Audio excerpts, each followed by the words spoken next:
I'm Ken, this is Losing It 2025, and this is the week 25 update.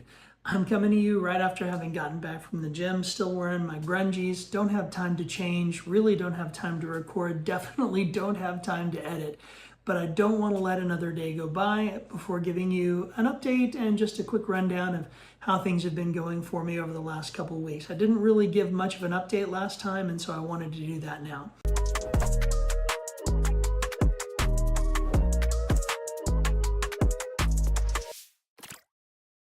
This last week, I've lost about 2 pounds, having dropped down from about 268 to about 265.8. So we're just going to call that 2 pounds.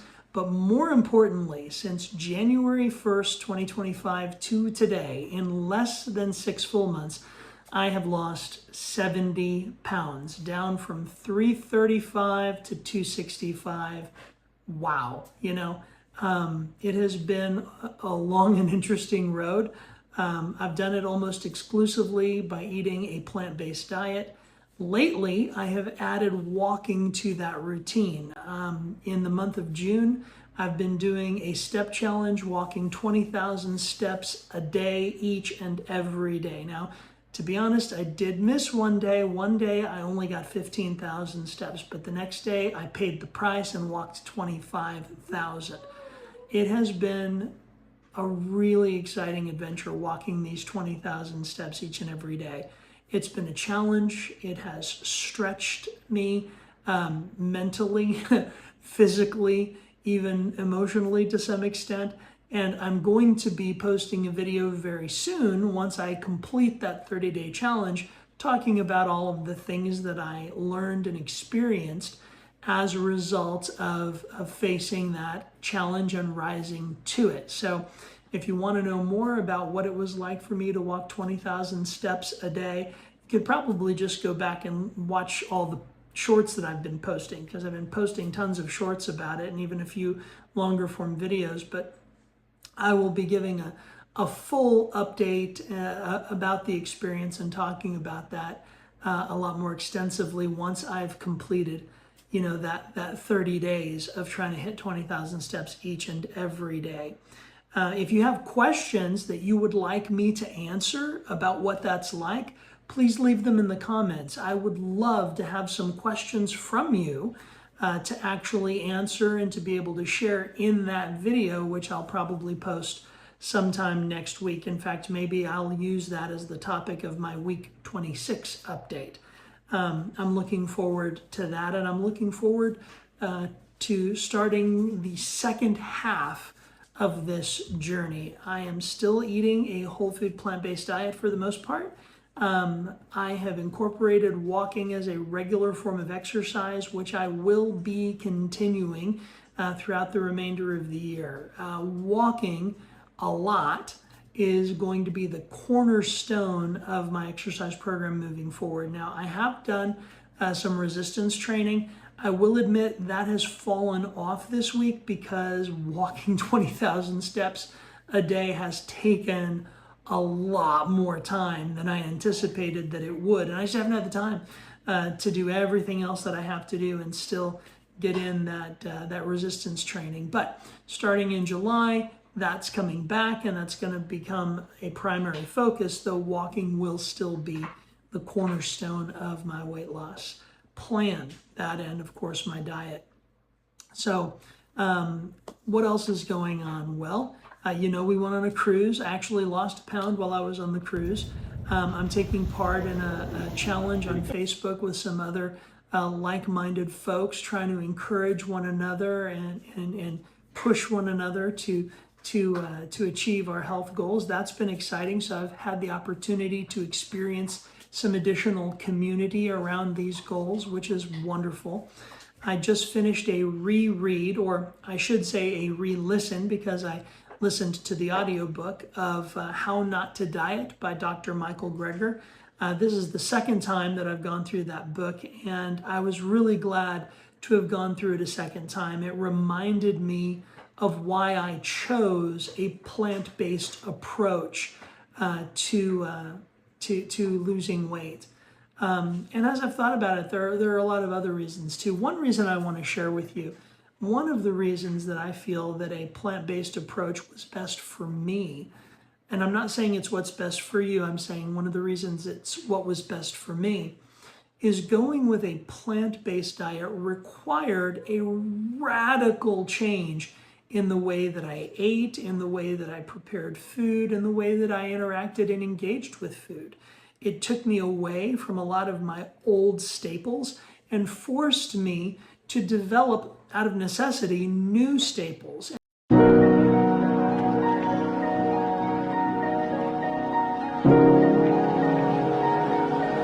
and new foods. And it caused me to try lots of things that I had assumed for a long time that I didn't like. Well, it turns out the reason that I didn't like them is because the last time I tried them, I was a kid and they were prepared really poorly. No offense to those who cooked for me when I was a kid, but man, my parents, when they made vegetables, they boiled those things to death. And boiling is like the worst way that I've eaten vegetables. I've eaten them roasted in the oven, I've eaten them sauteed, I've eaten them raw, I've eaten them stir-fried, so many other ways to eat vegetables besides boiling them until they're not even green anymore. I mean, for a while, I kind of thought that broccoli was yellow because they boiled it so much that that's what it looked like when it came out of the pot. And of course, there are a few things in life that are worse than limp, soggy broccoli. Ugh, it's disgusting. No wonder you got to put cheese over that stuff to make it edible. But since that time, since I've begun to experience these vegetables in more appropriately prepared ways, I love it. It's actually wonderful. The one time I had a steak over the last year was a special meal that my wife had purchased for us on our cruise called the Taste of Royal. And one of the things that they served us was filet mignon, and it was wonderful. But I gotta be honest with you, the little piece of broccoli that they put on the plate next to the steak actually was better than the steak. I know that is a hot take. I know a lot of people won't agree with that, but it was flavorful and it was delicious. I actually wish there had been more of the broccoli on the plate. So that was an interesting experience to be eating steak and broccoli at the same time and to say, I think I actually like this broccoli more. Now, it was some good broccoli, but I'm going to shut up about broccoli and just move on. So the bottom line is eating a plant-based diet has been instrumental in my success because it required a radical departure from the way that I used to eat.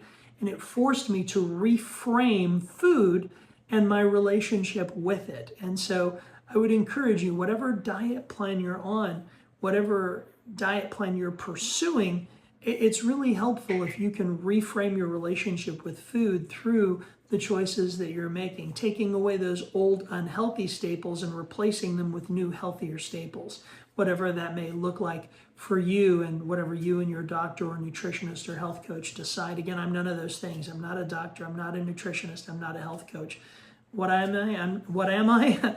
I'm just a really overweight guy who is beginning to develop some chronic health problems, who decided that I didn't want to continue down that path, but that I needed to take a detour and go another way. And I've invited you to join me as I go that other way, to follow along as I embark upon this weight loss journey. I've looked back at some of my earlier videos over the last week or two, and one of the things that I noticed was just a change in my demeanor. I had gotten to the point previously where I was hopeless. I had given up. I didn't even care anymore.